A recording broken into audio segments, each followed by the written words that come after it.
I am the Right Reverend Phyllis Spiegel, the 12th Bishop of the Episcopal Diocese of Utah. I've been in this position for about a year and a half.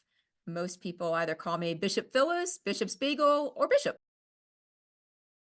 Yes, I think there are factors and there are reasons why people have left Christianity. Those are two separate categories to me, but I think they interplay quite a bit. So the factors I have seen throughout my lifetime. I was born in 66, so I am in this demographic. I've watched this happen in my own life. I myself was gone for the church for a decade because of the hypocrisy of organized religion. So that would be my reason right there. So the factors, though, are different. There was a reason for me. The factors that I've watched in my lifetime have to do with, I remember when the blue laws were repealed, that we had this, you can now be open on Sundays for business. In the 50s, Sundays were family time, church time. And, you talked about church time. You were talking about lunch after church, too.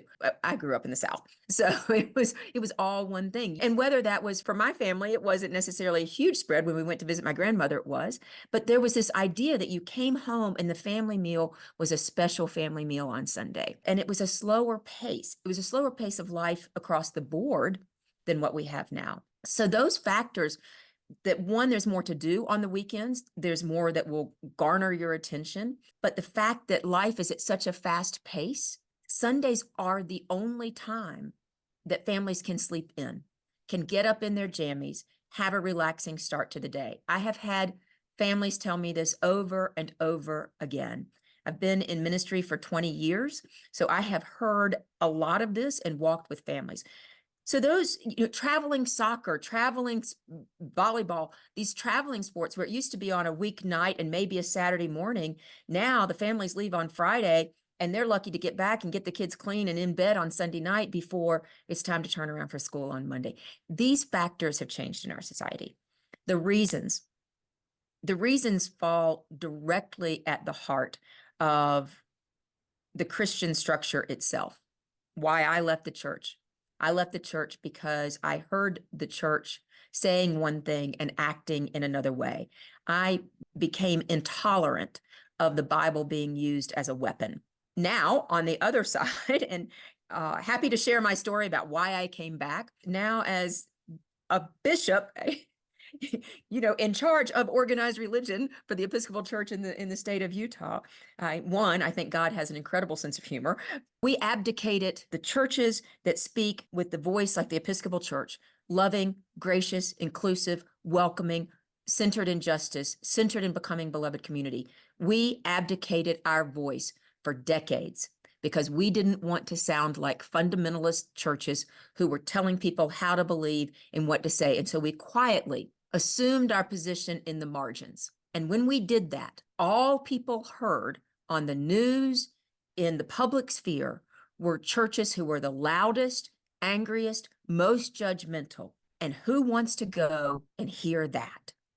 That does not sound anything like Jesus to them. So they rightly said, not that. So I think it's of the church's own making that people have left organized religion. However, now the churches such as the Episcopal Church, many Presbyterian churches, Lutheran churches that are really working on inclusion, love. I mean, this is our hallmark. It has been for decades. We have been doing this work. And people go, I didn't even know there was a place. And when people come back and they come to the Episcopal Church, I hear over and over again, I didn't know there was a church where I could be myself and hear that God loves me just as I am. To them, it was either the church that judges and denigrates or nothing. And so they're not coming to church because they're in relationship with the church of the 1950s and not in relationship with the churches who are very, very different, very progressive in the way that Jesus was progressive, not progressive in a new age way, progressive in Jesus walking and saying, you have this wrong. You are judging in the wrong way. People build community because we are meant to be in relationship with other people. Even if you are the most stark of all introverts, there are ways that introverts have community with other people. there's a small band of people who are truly reclusive, but the majority of humans, we are geared towards being in relationship with other people. And I would say relationships of meaning and purpose. So that meaning and purpose, I think, is often found in book clubs. Certainly in Utah, it's found in your hiking clubs, in your running clubs, in your rock climbing groups, because exercise releases an endorphin. What gets released when you are doing outreach ministry? Endorphins. So I think a lot of community replacement from what used to be occupied by the church is now occupied by those types of activities that release endorphins. I would say any community that promotes health spiritually, mentally, physically is a good community, right? It's a good thing to have. There is nothing wrong with that. Where are people finding their moral community? Where are you finding the source of strength and direction outside of yourself? So they're not equitable communities, because what we're seeing is if you took the statistics for the level of depression, the level of feelings of isolation, the levels of anxieties, and you compare, and I don't know if you have, I'd be very interested in that. If you've compared those statistics with the church statistics, what we've done is lost our moorings for it is not dependent on me. And this is where a huge difference between the fundamentalist faith and the Episcopal Church, which is the one I can speak with the most authority on. The Episcopal Church will say your spiritual salvation, your spiritual well-being, your belovedness as a child of God is not dependent on your worthiness. It is not dependent on your actions.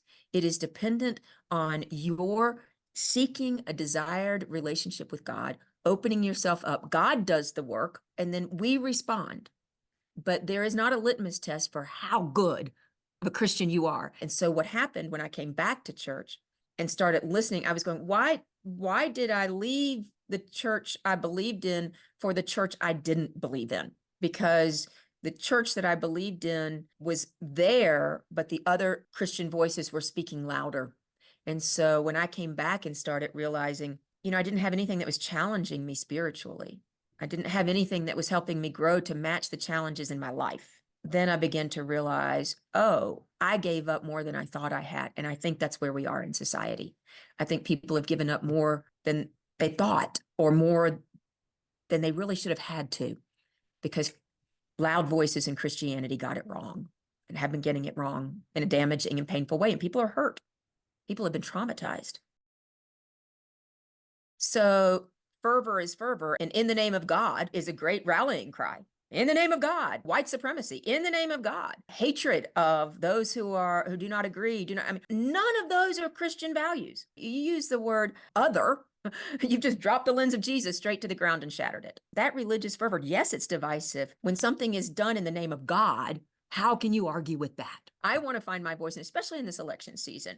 I think the other thing is, as a priest, I was trained, be careful, you're 501c3. You can't preach politics from the pulpit. Well, let me tell you, the inclusive churches, the ones that are preaching what I consider the gospel message of Jesus's way of love, were standing way back from that margin. But the other churches were walking right across it and saying, well, who's going to catch me? Who's going to call me on it? And if I throw in at the end of my sermon, you can vote for whoever you want, then we're going to call that when really what we're saying, you're going to vote for this person because they're the ones that hold the values. And my message this year, as we come into this election season, is know what you believe and do not leave that outside the ballot box. Know the God you believe in. Know the Christ who has redeemed you, to open your eyes to the value and worthiness and love of the great splendor of God's diversity, and what it means, that what our work is cut out for us. I think we're in the early church days. I think we're back in the era where we have to say, this is what it means to be a follower of Jesus. This is what it means to be a disciple. And we have to write that text, make it writ large, and say, don't leave that when you walk into the ballot box. And don't leave it when we're demanding from our legislators and our politicians, as they're doing this heinous legislation about legislating how somebody can be, what they can do with their body. Back it up and say, no, we stand here as the church. We stand here with a voice for all God's people. And if you are marginalized, we are linking arms with you. We are linking arms with you. The Cathedral of St. Mark's, they're doing this in a way that is astonishing. And they do it by teaching basic spiritual practices. In the Episcopal Church, our presiding bishop, Michael Curry, gave us a way of life, a rule of life, 7 practices. And it's not like every day, it's not a checklist. It's a way that we live: to turn, to learn, to pray, worship, bless, go, and rest. That's how you make, it's not about keeping people in the pew. It's about being relevant so that they want to take up space within the relevancy of the spiritual guidance and nurturing that the church can offer. I just spent time with the vestry at St. Mark's for my annual visitation there. And I asked them about, what's their strategic plan for the cathedral? They completely rejected my question because they said, our job is to be true to the practices of the faith. And when you do that, people can come, they can find a place to heal. We live in a state with a predominant religion. And there are people who are incredibly traumatized. They come to the Episcopal Church, come to the cathedral, and trust them. Trust them to walk with you. They will help you from where you are right now to where your heart really wants to be. She was hurting and needed a place. And what we did was offer her a place to heal on her own terms, no expectations. I didn't care if she became an Episcopalian. What I cared about was that she was able to be in a place where she could open her heart to God. That's what it's about.